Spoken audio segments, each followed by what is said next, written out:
everyone, and welcome to Practical Psychology Knowledge, where you get to learn all the details of what you need to know about real-life psychology topics. In this video, you're going to learn all the details you need to know about the causes of stress and anxiety and the most effective ways to treat them.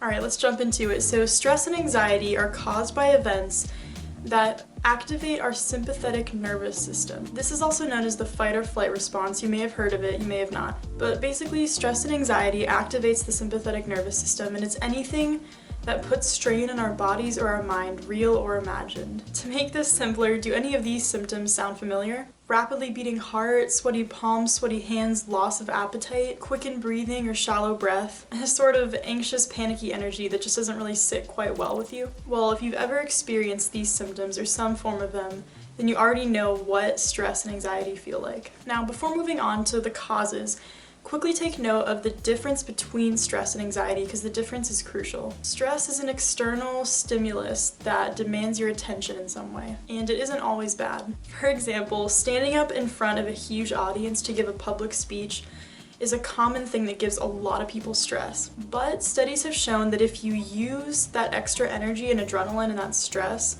to your benefit, stress can actually be a good thing. For example, if you use it to put a lot of energy and extra planning into your speech, it can actually be way better, and you'll actually perform a lot better than you would have without that little bit of stress to motivate you. So if you change your definition of stress and view it as something that is preparing you to overcome a challenge or obstacle and to do something a little bit out of your comfort zone, then you can actually turn stress into something more healthy. Anxiety, on the other hand, is more internal and is often described as a persistent feeling of apprehension and dread.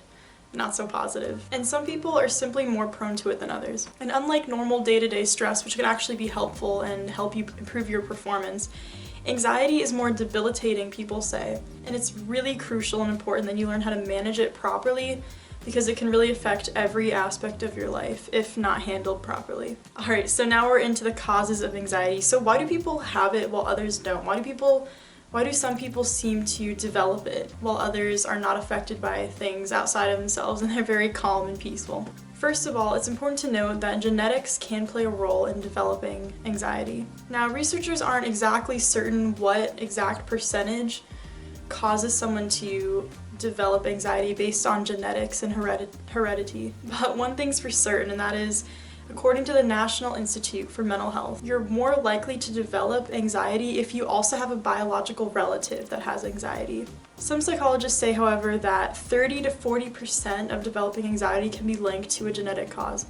So it's actually a pretty high percentage. However, keep in mind that psychologists differ a lot on the exact percentage, so that's not really important to know. What's important to know is that genetics can play a factor in predisposing someone to this. Besides genetic reasons, other factors that can cause someone to develop anxiety include the following. 1, already being diagnosed with a mental illness like depression, because we see a lot of the times that depression and anxiety are actually called comorbid, which means that they often go hand in hand. Another one besides genetics is environmental reasons, which can include a whole array of things, such as life events like trauma, abuse, growing up in unfavorable conditions, or growing up in a family with a ton of stress and conflict, or having repeated experiences that have conditioned one to develop anxiety specifically around a certain set of circumstances. For example, people that develop social anxiety may have developed this due to constant experiences over their lifetime involving negative reactions when they're in a social situation. So maybe being embarrassed in public a lot, or just really anything that has conditioned them to be afraid of these situations and develop anxiety in that area. Now, it's certainly not all lost for the anxious person, because according to psychologists, anxiety is actually the most treatable condition that one can have. It's the most treatable disorder out of all of them, which is awesome news. And anxiety is in the top 5 most common disorders, so that makes it so there's a ton of ways that you can deal with it. For someone to actually be diagnosed with an anxiety disorder, of course they'd have to actually talk to a therapist and get a professional diagnosis. But some of the best ways to manage stress and anxiety include the following. Therapy, especially cognitive behavioral therapy. This is one of the best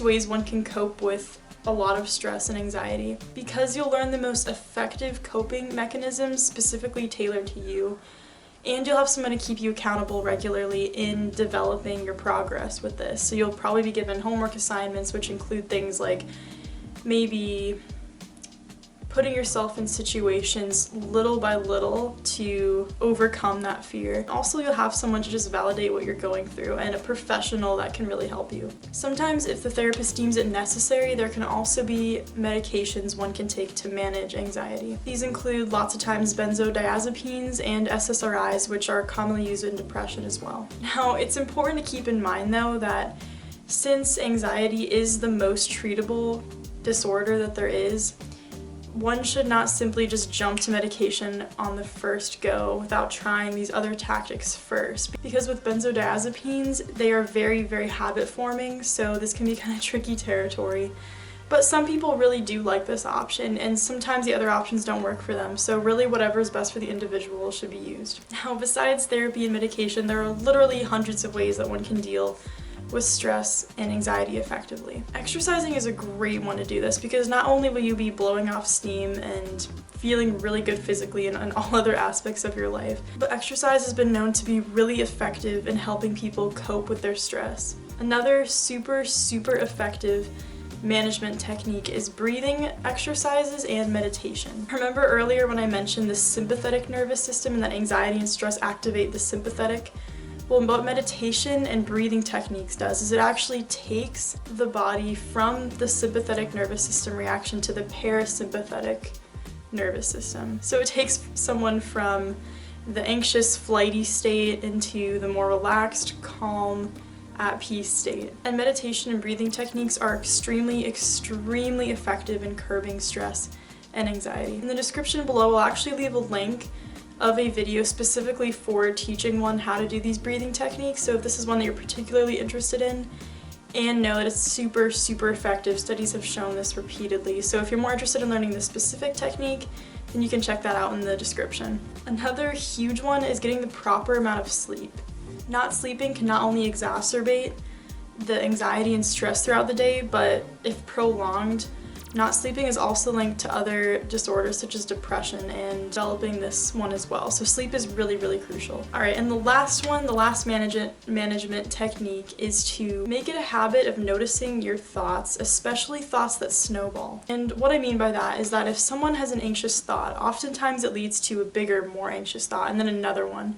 And it snowballs into this grand scheme of imagined thought that started just from one simple thought at the beginning, and it kind of snowballs into this effect. And then before you know it, the person is having a panic attack or they're just super stressed out. So I encourage you to just try to look for this pattern at least a few times in the day starting off, because it can be really hard to catch, especially if you've made a habit of it. So just a few times in the day, try to notice what your thoughts are and if they're snowballing, and then try to break that pattern and slowly bring it back to the first thought and just accept the anxious feeling, because if you try to push it away, it'll actually come back stronger. So just do those breathing techniques, take a deep breath, and try to stop that pattern of snowballing and bring it back.